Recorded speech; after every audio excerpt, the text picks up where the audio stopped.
Selamat pagi, Prof. Ferji dan Ibu Diah.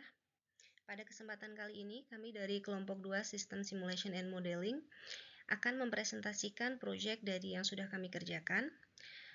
Kami dari kelompok 2, nama saya Prima Arifa Alfariza bersama rekan saya Pak Rizky Azhari dan Pak Frederick dengan judul proyek yaitu Discrete Event Simulation for Improving Customer Service Performance in Electricity Industry, yaitu penggunaan simulasi Discrete Event Simulation untuk meningkatkan kinerja pelayanan pelanggan pada industri listrik.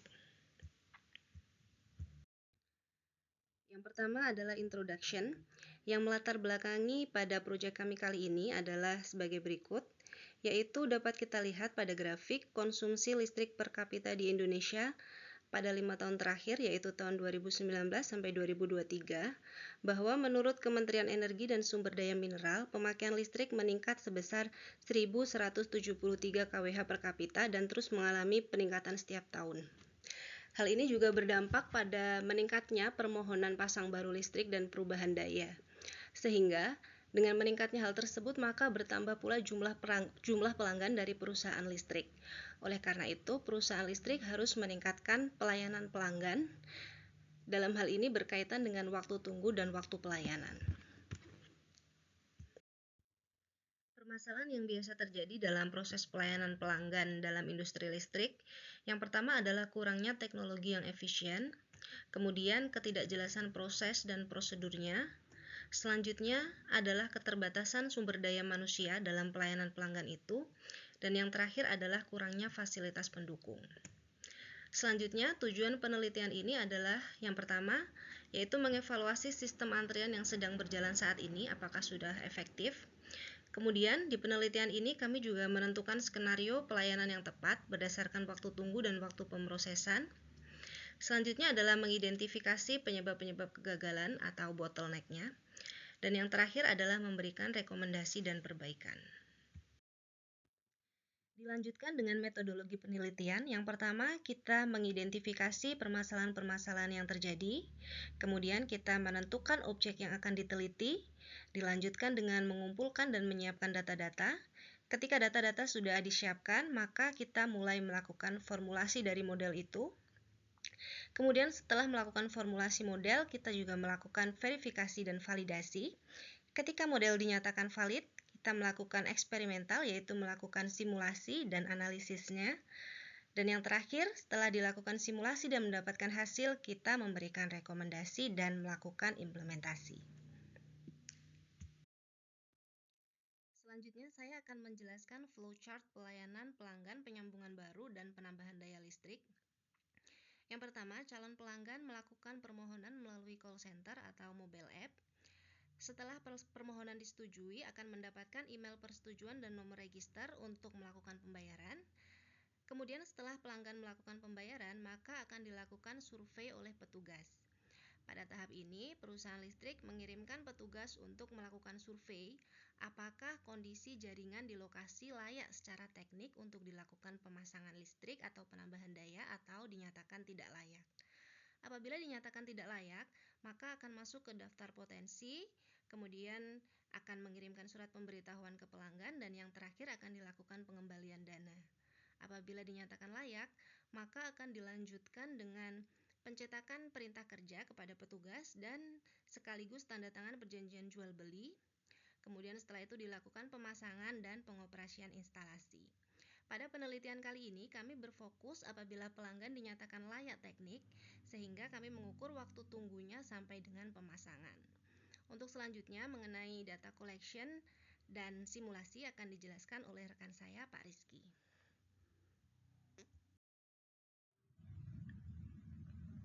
Ya, selanjutnya yaitu ada data collection and simulation model, di mana di sini terdapat 5 replikasi atau pengambilan data sebanyak 5 hari, yang dimana pengambilan data tersebut dilakukan melalui observasi lapangan. Jadi di sini terdapat beberapa variabel, di mana variabel tersebut terdiri dari jumlah pelanggan yang berarti setiap harinya jumlah pelanggan yang kita ambil itu bisa kita lihat dari beberapa banyak pelanggan yang datang setiap hari. Lalu ada durasi input permohonan, waktu proses pengiriman, register dan email persetujuan durasi proses, survei petugas, tanda tangan perjanjian jual beli, pemasangan, survei petugas dan pemasangan atau petugas penyambungan seperti itu. Selanjutnya simulasi yang kita jalankan itu menggunakan aplikasi Arena dengan 4 skenario, di mana skenario yang pertama itu kondisi normal tanpa perubahan yang signifikan. Lalu ada lonjakan permintaan, jumlah permintaan pelanggan di 2 kali dari kondisi normal dengan kapasitas sumber daya itu tetap. Yang kondisi ketiga ada penambahan sumber daya, di mana penambahan tersebut itu berada di petugas survei dan kondisinya itu masih saat peak season. Dan yang terakhir, kondisi keempat, kita mensimulasikan penambahan sumber daya ini menjadi 4 teknisi, yang dimana ada penambahan 2 teknisi pemasangan dan pada saat sistem peak season.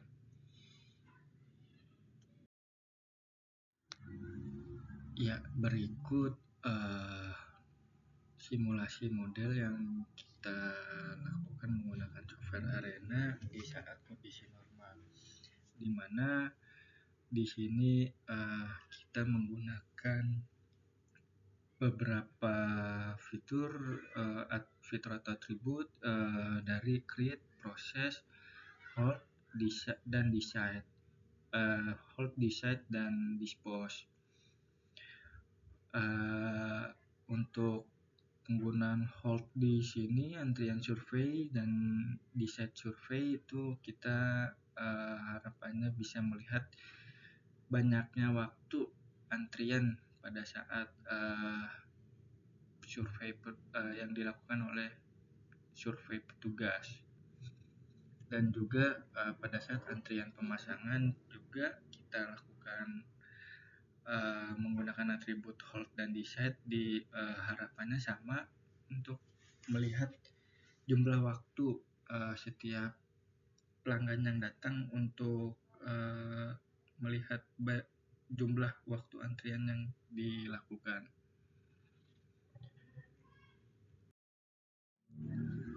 Lalu lanjut di kondisi kedua, di mana simulasi yang kita jalankan di simulasi kedua ini tidak ada perubahan dari kondisi pertama, hanya saja jumlah pelanggan yang berubah, dan juga kondisi kedua ini kita mengkalikan 2 jumlah pelanggan yang datang pada saat setiap harinya, karena di mana kita ingin melihat kondisi pada saat peak season. Ya, lanjut di sini ada kondisi ketiga, di mana yang seperti sebelumnya sudah disampaikan bahwa di kondisi ketiga dan keempat ini terdapat penambahan sumber daya. Di kondisi ketiga ini ada penambahan petugas survei, yang dimana yang tadinya 2 menjadi 3. Tetap yang kita lihat di sini adalah waktu menunggu petugas, waktu menunggu pelanggan pada saat di antrian survei dan juga teknisi pemasangan.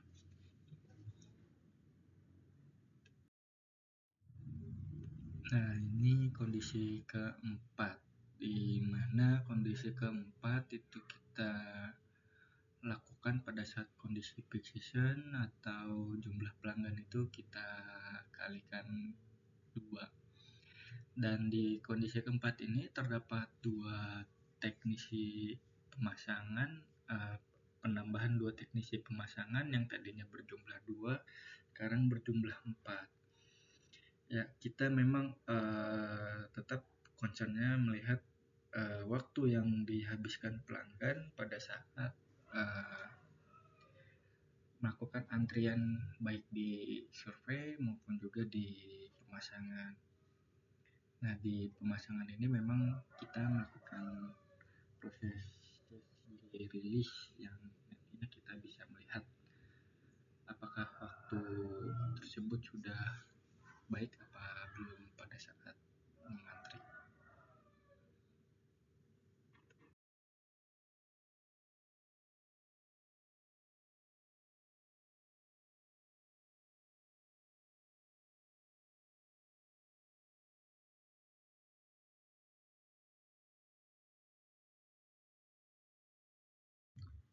Lalu saya akan menjelaskan mengenai result and analysisnya.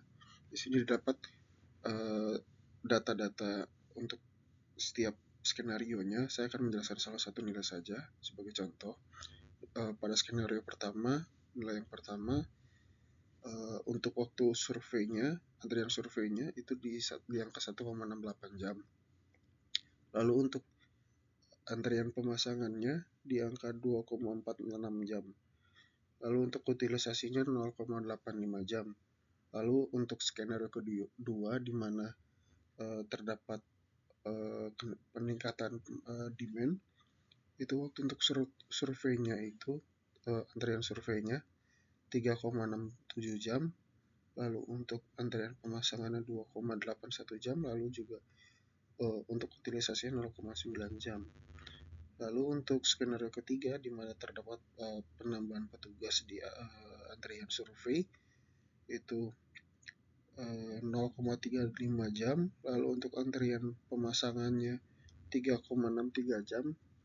Lalu untuk utilisasinya 0,9 jam.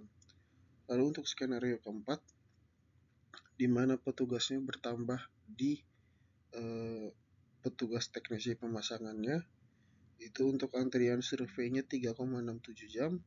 Lalu antrian untuk waktu pemasangannya 2,16 jam dan juga utilisasinya 0,9 jam.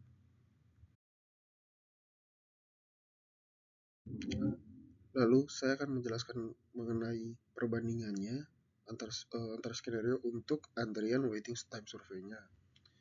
Setelah dilakukan simulasi, hasil menunjukkan bahwa terjadi lonjakan yang cukup tinggi pada waktu antrian survei petugas saat terjadi lonjakan permintaan pada skenario kedua. Pada skenario ketiga, menunjukkan survei pelanggan dapat diatasi dengan penambahan petugas survei, sehingga hasilnya berkurang cukup signifikan. Sedangkan penambahan teknisi pada skenario 4 tidak berpengaruh banyak terhadap waktu tunggu survei saat terjadi lonjakan permintaan. Lalu untuk perbandingan antara skenario pada antrian waiting time pemasangannya, dapat dilihat bahwa waktu tunggu pemasangan mengalami lonjakan saat terjadi lonjakan permintaan pada skenario 2 dan 3. Skenario 4 dinilai paling efektif untuk mengatasi waktu tunggu pemasangan dalam semua kondisi, karena dilakukan penambahan petugas pemasangan. Lalu untuk perbandingan antara skenario untuk utilisasinya, dapat dilihat dari hasil simulasi skenario 2 dan 3 dapat menunjukkan nilai utilisasi 90%, yang artinya nilai utilisasi sangat tinggi dan sangat berisiko overload. Sementara skenario 4 dianggap lebih baik karena mampu menurunkan nilai utilitas sebesar 4% selama masa lonjakan permintaan. Lalu untuk kesimpulannya, yang pertama, dari discrete event simulasi ini dapat digunakan untuk menentukan skenario yang paling tepat untuk peningkatan kinerja pelayanan pelanggan. Lalu dari simulasinya dapat disimpulkan bahwa skenario 4 adalah pilihan terbaik untuk efisiensi dan kepuasan pelanggan. Namun jika mempertimbangkan dari biayanya, maka skenario 3 dapat digunakan sebagai alternatifnya. Mungkin cukup sekian presentasi dari kami. Terima kasih.